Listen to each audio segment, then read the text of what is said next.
Good day, applicant A1100421. Good day, sir, ma'am. I am Marisa Sadul. I'm 35 years old. I'm single parent. We are 10 family. I'm 7.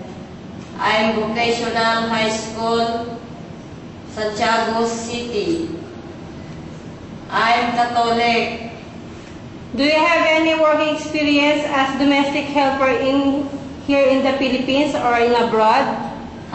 Sir, ma'am, I have experience in Kuwait and 4 years. We are 5 family, 1 couple, and 3 children. I do the clean the house. I cook the simple Arabic food. I'm willing to learn how to cook the Chinese food. I do go to market, the pumping of the floor, washing in the dish in the clothes.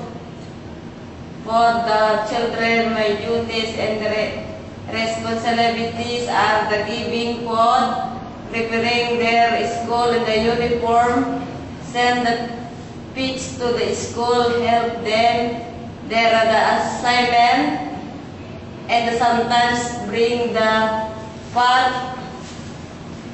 Do you have any hobbies? Yes, ma'am, like cooking and singing and dancing. Why do you want to go abroad?